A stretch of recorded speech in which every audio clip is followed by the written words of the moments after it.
बिस्मिल्लाहिर्रहमानिर्रहीम अस्सलाम वालेकुम। मैं हूं अज़मत मुस्तफ़ा और आप देख रहे हैं अज़मत रवि व्लॉग।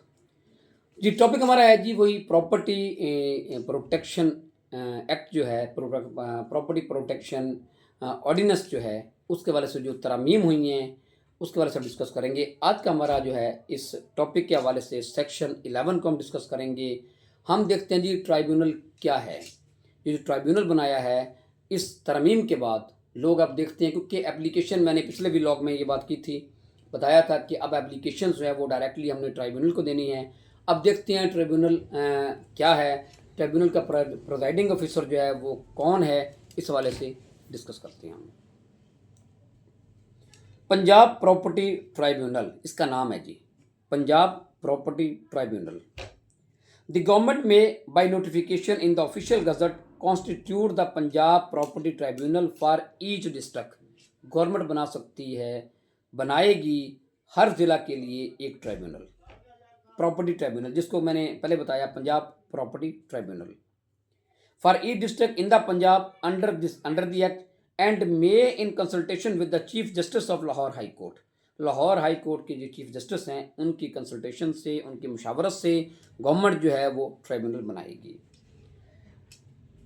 डेजिग्नेट जज of the tribunal amongst the serving. अब कौन होगा जज, कौन होगा उसका प्रिजाइडिंग ऑफिसर कौन होगा, सर्विंग एडिशनल सेशंस जज, यानी कि ट्राइब्यूनल जो है वो सर्विंग जो है, हाजिर सर्वस जो है, एडिशनल सेशन जजेस साहबान जो है उनमें से कोई भी जज जो है वो नॉमिनेट किया जाएगा, अपॉइंट किया जाएगा इस presiding officer Punjab property tribunal का for all the districts in the Punjab as it may specify. अब बात ये क्लियर हो गई कि ट्राइब्यूनल जो है उसका प्रिजाइडिंग ऑफिसर जो है वो एडिशनल सेशन जज जो कि हाजिर सर्वस होगा, जो सर्विंग पर्सन होगा उसको जो है सर्विंग ऑफिसर जो होगा उसको प्रिजाइडिंग ऑफिसर बनाया जाएगा इस ट्राइब्यूनल का। एन एडिशनल सेशन जजेस so designated under sub section 1 shall exercise exclusive jurisdiction power and functions conferred upon the tribunal by or under the act। उसको मुकम्मल इख्तियार होगा। ये जो ट्राइब्यूनल बनेगा, जो ट्राइब्यूनल का जो प्रिजाइडिंग ऑफिसर होगा उसको प्रॉपर्टी का बारे में फैसला करने का मुकम्मल इख्तियार होगा। The government may constitute more than one tribunal for the district and where more than one tribunal is so constituted, it shall specify the territorial limits within which each of such tribunals shall exercise its respective jurisdiction under the act।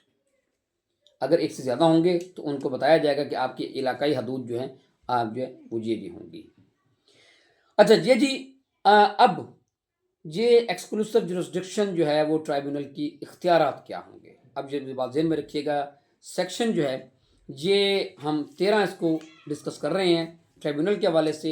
Not with standing anything contained in any law for the time being in force the tribunal shall have exclusive jurisdiction to try the offences under this act. ये जो tribunal है इस act के तहत, इस जो ordinance जो अब आया है इसके तहत जितने भी जुर्म हैं वो उस ट्राइब्यूनल को इख्तियार है कि वो तमाम जुराइम के बारे में समाज जो है वो कर सकता है। अगर कोई ऐसा जुर्म होता है जो कि इस ऑर्डिनेंस के तहत नहीं आता और वो वैसे पाकिस्तान पिनल कोड के तहत, कोड ऑफ क्रिमिनल प्रोसीजर के तहत आता है, तो वो भी इस अगर ये कनेक्टेड है जुर्म तो वो भी ये ट्राइब्यूनल को इख्तियार है कि वो उसको समाप्त कर सकता है।